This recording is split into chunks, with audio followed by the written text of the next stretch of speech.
Hey besties! Welcome back to my channel. It's your girl Elisa, self-love and life coach here. And today we're talking about the Forbes event, all right? I got a bunch of questions, a bunch of people slatting up on my stories. So today I just wanted to have a casual chat. I want to talk about the different speakers like Big Sean, Metro Boomin, billionaires that were there. They gave a bunch of tea and a bunch of gems. So excited to share those with you today. And I also wanted to talk about why I wanted to attend the Forbes Summit and what I thought my intention was, or what I thought about it before, what my intention was, and what I felt by the end of it, you know, comparing the two. So let's just get into it. I actually have a piece of paper. I have some notes to try to keep me on track, because one thing about me, I can go off track. Your girl can talk. So we're gonna try to keep this video as short and simple as possible. So yeah, don't mind me when I'm looking up and down or whatever, okay? So first, why I wanted to attend. So it's actually an interesting story. I've always wanted to be a part of Forbes. I've always dreamt of making the list, and I've always just really admired entrepreneurs, like ambitious people, visionaries, people doing big things in the world. And Forbes is a platform, a brand that shines a lot of light on individuals and groups, companies, you know, that are doing big things in the world, that are really innovative, that are inspiring. So I love that. I love their content. I love their magazines. I love their vibe, okay? I met someone who was attending the conference, and they told me all about it. They said that I should attend, etc., etc. I got some more information and I decided to go. And I really felt like it was a sign, because for years and years and years, I've always been really interested in Forbes. And I really felt like it was a space that I was being called to for a really long time. And I felt like it just really resonated and aligned with me, my spirit, my mission, my endeavors, etc., etc. So I end up deciding to go, and I was honestly really scared. I'm not gonna lie. I was really scared and nervous because I wanted to, you know, like practice networking and practice like sharing more about what I do in my business in-person interactions. I do a lot of my work online, and I feel a lot more comfortable online, but in person is a different ball game. So initially I was pretty nervous, but God told me to go. I just felt like God was saying, you need to go. There's going to be someone there that you need to meet. There's going to be some kind of opportunity that opens up. There's going to be something there for you. And at the very least, it'll be really great for your growth and for one of my 2024 goals, which was around community and around networking as well, putting myself out there and really building a name for myself. So it's kind of fun. You guys can see the behind the scenes, because I know in a year from now, 2, 3, I will not be in the same place. I will not be the exact same person. So it's really interesting to see and be a part of the evolution of me. So yeah, God told me to go. I was like, all right, I got on board. I was nervous, and I was like, all right, cool. Fast forward, it's time to get ready. I get my fits in order. You know, I make my way to Cincinnati, Ohio. Now, I had 3 kind of intentions / inklings of why I really felt like I needed to be at this conference.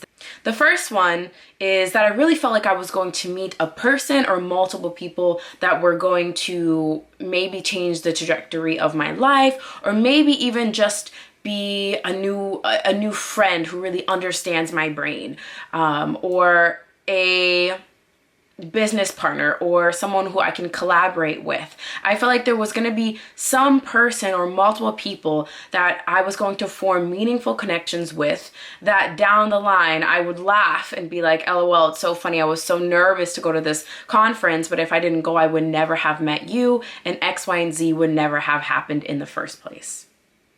The second big reason I wanted to attend was to shift into the deeper embodiment of my identity, of my highest self, okay? Because our bodies and our minds are very, very conditioned to be the person we have always been.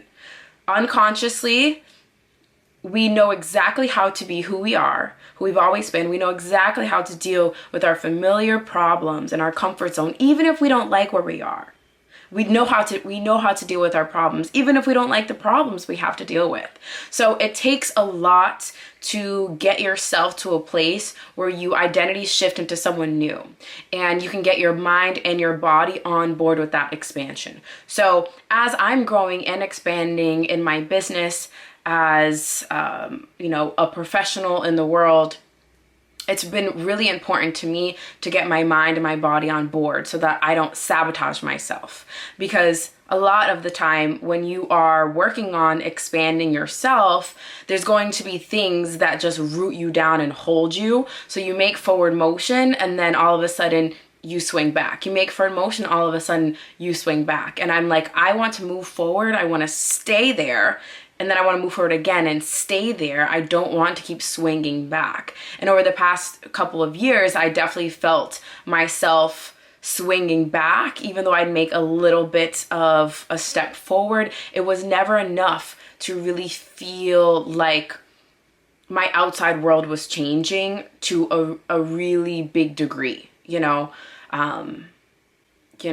safety is very, very important for the mind and for the body. So I really knew that I needed to get myself to a new point in safety and in this identity, in this body. And I knew that if I attended this Forbes conference that I was originally afraid to attend, that was a really big deal to me.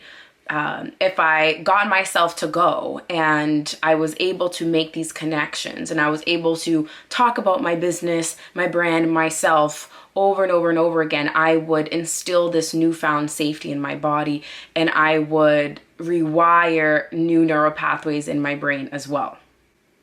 And I'll be honest, I don't want to say completely different, but I feel tremendously different than I did before I went versus now. I definitely feel like my body integrated everything that it needed to, and I built a newfound safety and ability to do things that are fearful and see that they can actually turn out really, really great. Now, the third reason / intention that I wanted to attend the conference was to meet other ambitious individuals, other entrepreneurs, other visionaries, other like-minded, crazy people with a lot of grit and big dreams, okay? Because it can be really lonely as an entrepreneur. I have started this journey back in 2018. I started my business around 2019. It's been a long time, and it's been difficult to find people who get it. Luckily, over the years, I have found a lot of amazing women and people in my life that do get it, that do understand, that are similar to me. But hey, the more the merrier. I can definitely expand that network and have more and more people that I can collaborate with that are on a similar mission to me, that align with me, or we can complement each other and work together for the greater good. I wanted to meet dreamers and doers, okay? Now, how was it? Did I meet dreamers and doers? Did I meet people that I felt like really mattered to me, that I was really, really genuinely happy to meet? Do I feel like it was worth going? Absolutely. When I first got there, I was so nervous. I FaceTimed a bunch of important people in my life, and they gave me pep talks, and I was telling them I'm nervous, like I don't really feel like going to talk to strangers. As soon as I got to my hotel, I was like, let me just make this a 3-day trip for myself. I'm gonna be by myself. Let's just skip the whole conference, throw it away. I don't wanna go. And that's honestly how I felt. But obviously, I also felt like God was pushing me to be there, and there's no way that I was gonna be down the street and, invested in this experience and in this opportunity and not go take advantage of it, because that's just not the kind of person I am. But I was feeling really fearful and I did not want to network. I will tell you that much. I was scared. All right. Now, once I got there, I met a girl in the bathroom and I made friends with her pretty quick. And once I had her, I felt a little bit better because I wasn't alone. And then I ran into a friend of mine, the same one who told me about the conference to begin with. And I was challenged to go and meet up with other individuals, like by myself, like go talk to someone by yourself, like go up to someone. So I was scared. I was scared. And then I was like, all right, I'm going to do it. Let me look around and find someone. Like, who's calling me? Who do I feel like I might be aligned with and I won't feel as awkward talking to? Like, who am I to break the ice with? So I met this amazing girl. Her name is Kay. Hey, Kay. Shout out Kay. And she had a tripod. She was taking pictures and videos and getting content. And that's my kind of gal. You got your camera, you got your tripod. You know, I already knew, and she was a Black woman. So we were already right here with it. And then she was taking photos. So I was like, okay, bet. So once I had 3 people like under my belt, and I also got introduced to a few other like mutuals as well, I started feeling a little bit better. I didn't feel like I was in the room all by myself and in my head. Now, after I met up with Kay and I chatted with her for a while, we took some photos. I felt like I started feeling better. I started feeling like, okay, I can breathe now. Like, I have a couple people here that I know. Worst come to worst, I just find them and I'll be okay. After that, I was like, just gonna kind of push myself to talk to more people. So I just started going up to random individuals and I started smiling at people and they'd smile back at me. And then I'd go up to them or they'd come up to me, and it was a lot easier than I thought. I was so scared compared to the place that I was when I was first got there and I was like, I'm not even going, to even a couple hours later after I made a couple friends and I saw how easy it was to interact and I saw how open everyone was. Because at these events, everyone wants to meet anyways. They want to connect anyways, which is what my friends and family were telling me on the phone when they were giving me pep talks, that everyone's there for the same reason. So it's not as scary as I thought it was going to be. But after the fact, I really felt like, all right, I'm getting the hang of it. Okay, and by the end of the day, there was a concert. I had already made some friends, so I had friends to be with at the concert. I met this really awesome girl. Her name is Gemma. Shout out Gemma. She's a gem. I know she's heard that one before.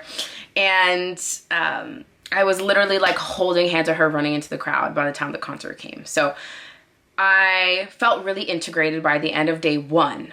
I felt really good. Yeah, and by the end of the concert, we all went out to like a bar or something and we danced the night away. I went back to my hotel around like 1:30 and I was in bed by 2 to get back up and be up at the conference place, whatever you call it, at 10. So yeah, that was really good. Day 1 was fire. I was so nervous, and then I was completely different by the end. I was not nearly as nervous, and I had made a bunch of connections. Now, day 2 and 3 were really awesome as well. There were all kinds of things like taco trucks. There was a bar crawl. There was like some kind of like Hall of Fame walk that I didn't go on, so I don't have much to tell you. There were awesome speakers. There was the concert the first night. What else am I missing? I don't know. There was just like different spaces that we could be in to network and also just to have fun. So I had a great time. I networked with a bunch of people. I made over 100 connections. Initially, I was shooting for 20 a day, and I also kind of felt like I was pushing it. And obviously, if I made over 100 connections, do the math. Like, I did my thing. I was killing it. So yeah, honestly, by day 3, I really felt like I could just live there. Like, I felt like I'm ingrained with the community. Like, I can make friends left and right. I'm networking queen. I really felt like I could talk to anybody. I was feeling no fear. By day 2, like I would say day 2 or middle of day 2, I didn't have any fear left in my body at all. I was entirely myself, and I was like, oh, this is easy. Like, this is light work. This is fun. This is exciting. You know, I'm meeting so many cool people. I was on cloud 9, to be honest, but I was exhausted by the end, and I was ready to go home by the end. I was like, all right, enough talking. Everyone shut up. I'm tired. Okay, so we're 17 minutes in, and now let's talk about the speakers, and let's talk about the speakers, and then I'll finish with my biggest takeaways. So I'm just gonna look at the notes on my phone. Okay, so first we had Metro Boomin. I'm just going to talk about my favorite 5 speakers and what they talked about. Metro Boomin and Big Sean, I'm including, not necessarily because they were my favorites, but because obviously they're really popular. Everyone knows who they are, and I know that you guys probably want to learn mostly about what Metro Boomin and Big Sean had to say. So let's start with Metro Boomin. He was there at the concert DJing and playing his hits on the first night.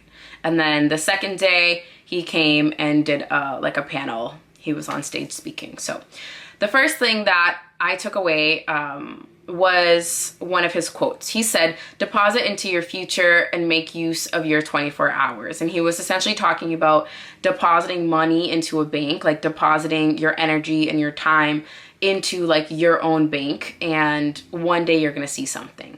So essentially, you know, as someone who's been in business since 2019, right, it takes time sometimes to get from point A to point B, but you're always going to get to your end result as long as you don't stop. And there's things that you probably didn't know you needed to know along the way, that you're going to learn along the way, and people you're going to meet along the way, and doors that are going to open along the way, and training that you didn't even know you needed in the first place, and experiences that will really matter and will be really beneficial for you that you didn't know you needed. So over time, as you keep depositing into your own bank, you wake up one day and you're like, oh my gosh, I made it, I'm here. But it doesn't always happen overnight, but you just have to keep at it. And I really loved that. He said a lot can happen in 10 years, which is so true, right? From 20 to 30 years old or 30 to 40 years old, so much can happen. Even in 2 years or in 5 years, so much can happen. So never mind 10. If you keep putting money in that bank, so much can happen, and you can be in a completely different place and honestly be holding and living out your dreams within a decade or less. The last thing that he mentioned related to this is to stay consistent and to be patient, which really just ties into the whole putting money in your bank. Be patient, keep going, don't give up, you know, that whole spiel. So I felt like that was like basic, but it's real. You have to keep going, like, and you have to be consistent, and you have to be patient. So those are all really valuable, like normal things that you'd hear, or cliche things that you'd hear, but actually really, really hold true. Next, I have Big Sean. Let's see, what did Big Sean say?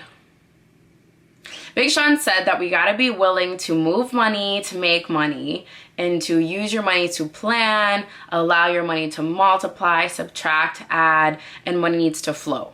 So a lot of us know Big Sean is with Janae Aiko, and that Big Sean is a really spiritual person. And one of the spiritual beliefs that I believe as well, and I subscribe to as well, is that money is energy, and it's neutral, but it needs to flow. Money is like water. It doesn't want to stay stuck. It needs to move around. And the more that you know your money, you talk about your money, you move your money around, you let it to flow. And that doesn't mean being irresponsible. It means giving your money, being the steward of your money, and giving your money avenues to flow through and pathways to flow through, instead of holding it hostage and like operating from a place of lack, or not giving a damn and spending frivolously and then complaining that you don't have your money because you spend it without stewarding it properly.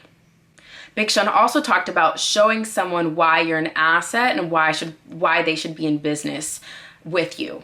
I felt like this was super, super important and a really good tip, because a lot of times we may think that we have this amazing, awesome business, or we know that we're super talented, we know that we're an expert, we're an authority, we have all this knowledge, right? But someone who's already like up there or in the place that we want to be, they're not necessarily obligated to like give you a chance or want to work with you if like you don't, I don't want to say mean anything to them, but like you're just someone to them, you know, like you have to make yourself stand out, and you have to give them and explain them, give them a reason to want to work with you. He talked about diversifying your portfolio, so more information about money, and also to be vulnerable and express yourself emotionally. He said that that's one of his superpowers. So I love that. I always feel like being yourself, being emotional, being vulnerable, being real, like those are the qualities that like really resonate with people, like as a human race. Like connecting with each other's hearts and our realness and our rawness is really what it goes the longest way. That's how I see it. All right. Next, we have brewing up a new billion-dollar industry with Bill Shufelt and Justin Tidwell. All right. This was two entrepreneurs who have billion-dollar companies. And here's what they have to say. They said, you have to really believe in yourself and in the business, the product, and take risks with that belief.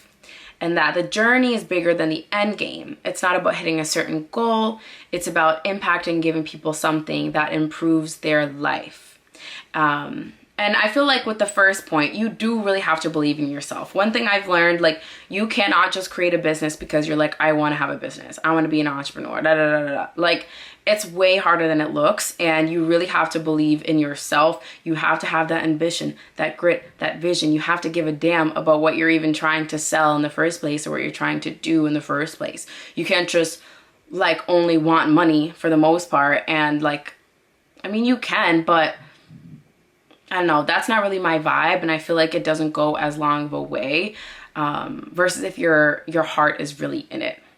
I also like that they said the journey is bigger than the end game, because honestly, hearing that from billionaires, that I would love to be a billionaire one day, and they're talking about it really is the journey and not the end result of like, oh, I'm a billionaire now. Like, it's really enjoying the journey. It's all about the whole process of it all.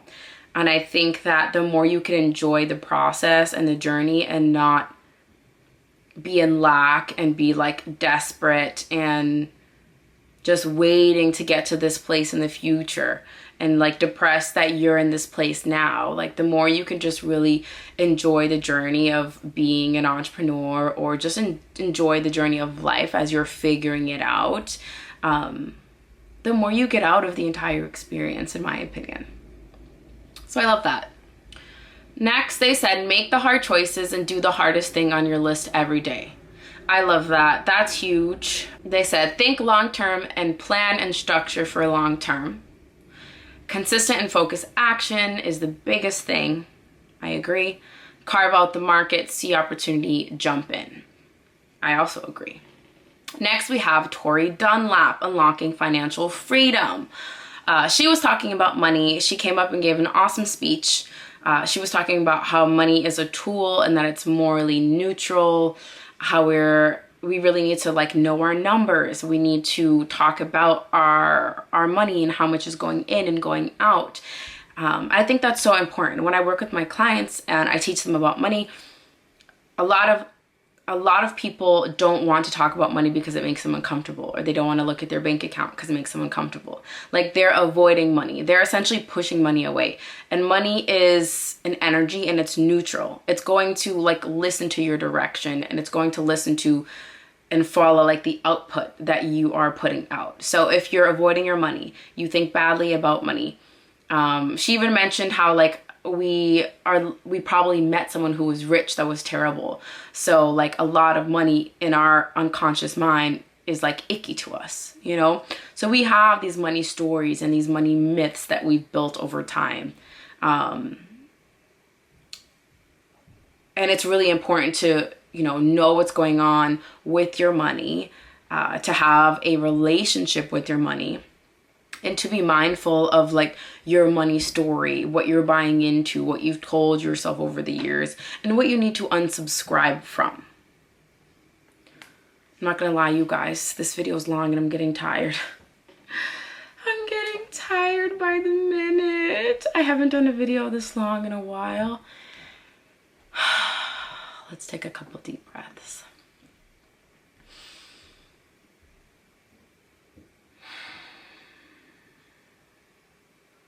I'm tired.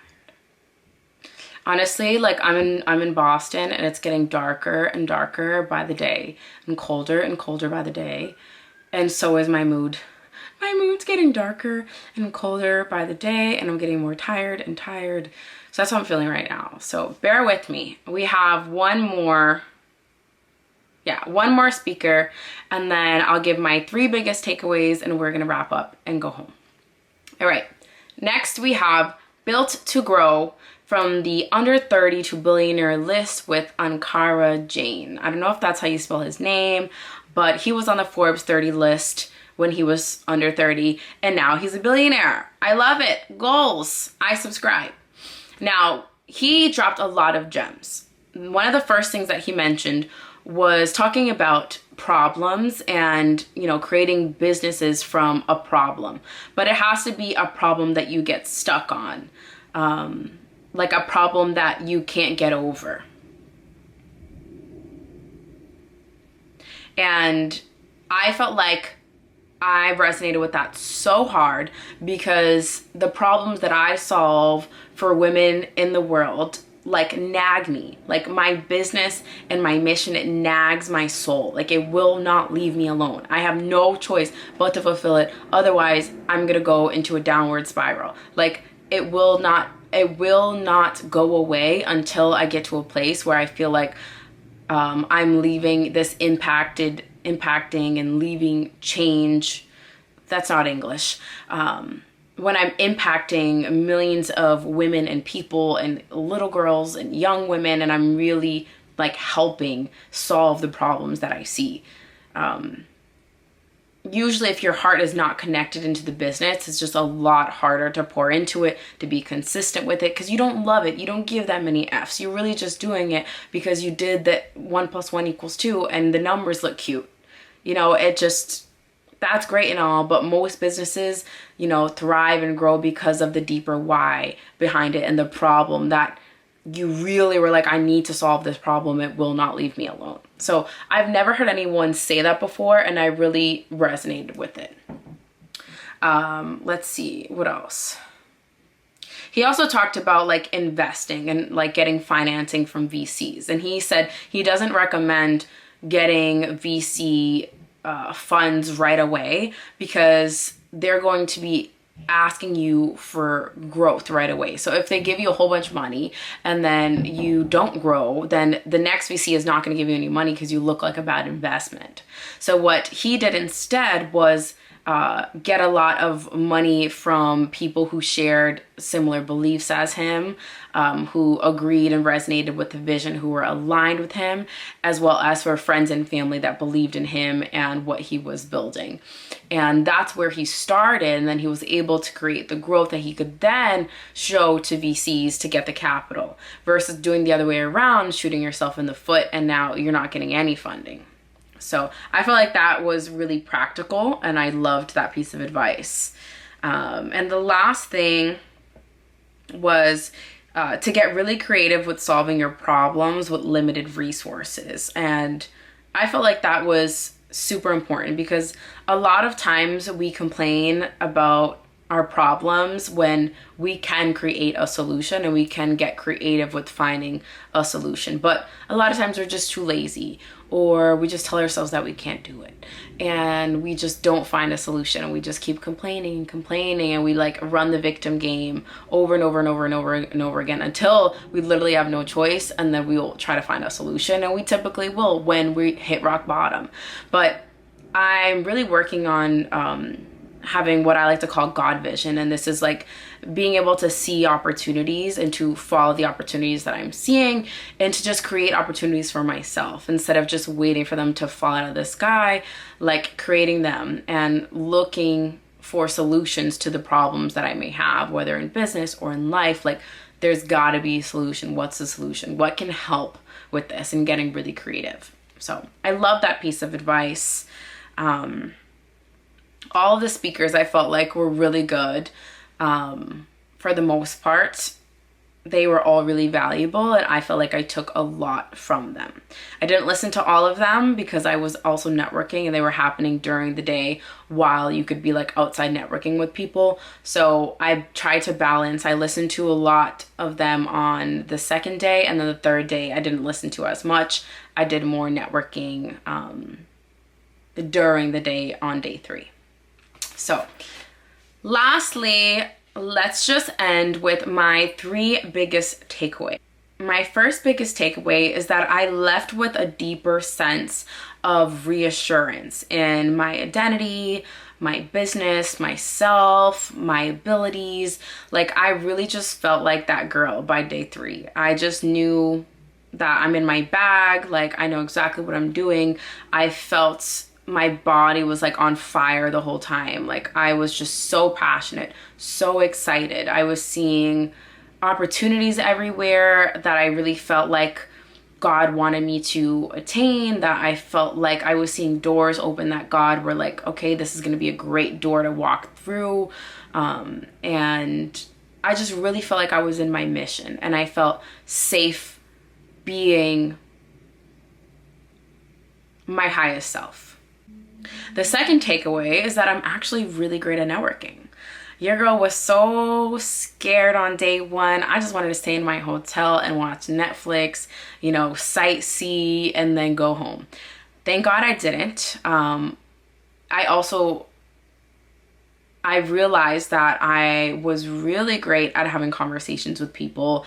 I was really great at being present. I actually cared. Like I went in fully as myself, like with a full open heart. I gave a damn about the people that I was meeting. I was actually genuinely excited to connect with them and to nurture and maintain those connections, which I am working on and doing. And I have more people to follow up with that I haven't yet, but they're on my list. And I felt like, okay, if I can do this networking event, I can do any networking event. So now I'm definitely going to be going to more in my city. I haven't gone to any in the last year in my city because I've been avoiding, I've been afraid. But now I'm like, oh, I got this. Like, I know what I'm doing. I felt like I needed to have that experience to prove to myself that like I really do got this, and this is light work. I know I'm just showing up as myself, and it's really easy. I felt really confident. I felt really confident and grounded, and now it's motivated me to continue to push myself to more networking spaces and to really work on expanding my network and being open to more connections. And my last takeaway was just from the speakers. It was really dope to see all of these people in amazing places in their life, like coming to speak. And I really just felt like if they could do it, I could do it too. Because a lot of them were in my shoes before, or they were my age or my age once, I really just felt like, okay, like I just resonated so much, and just having someone in front of me, like tangibly in front of me, speaking about something that's interesting just makes me feel that much closer to like the end goal.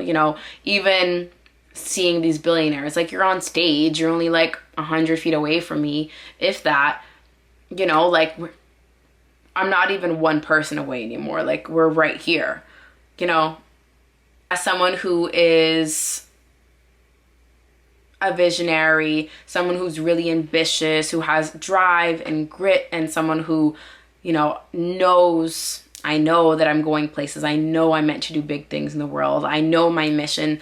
I know my life purpose. It really just motivated me to keep going, and it was a beautiful in-person example of people who are doing big things in the world.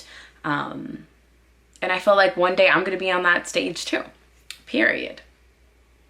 So those are my takeaways from the Forbes conference.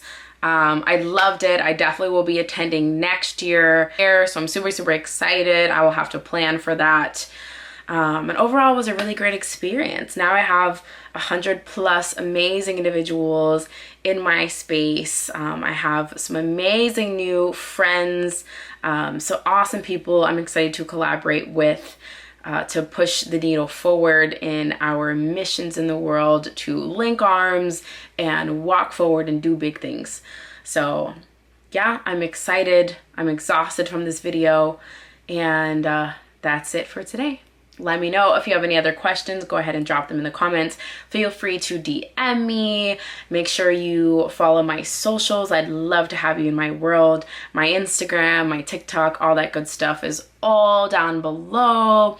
If you want to book a session with me, I'm a self-love and life coach. I work with women in one-on-one sessions and group programs. If that's of interest to you, you can book in a call down below. All my links, my website, testimonials, all that stuff is down below. I also have a podcast called Baddie, Besties, and season 2 drops only in a few weeks. So feel free to tap into that, listen to some episodes, follow our Instagram, and yeah, I feel like, did I miss anything? I don't think so. You know, tap in, tap in. I'll see you guys later. I'll be back with more videos. I'm not the best being consistent with YouTube, but maybe one day, we'll see. All right, love you. See you soon. Duh. Bye.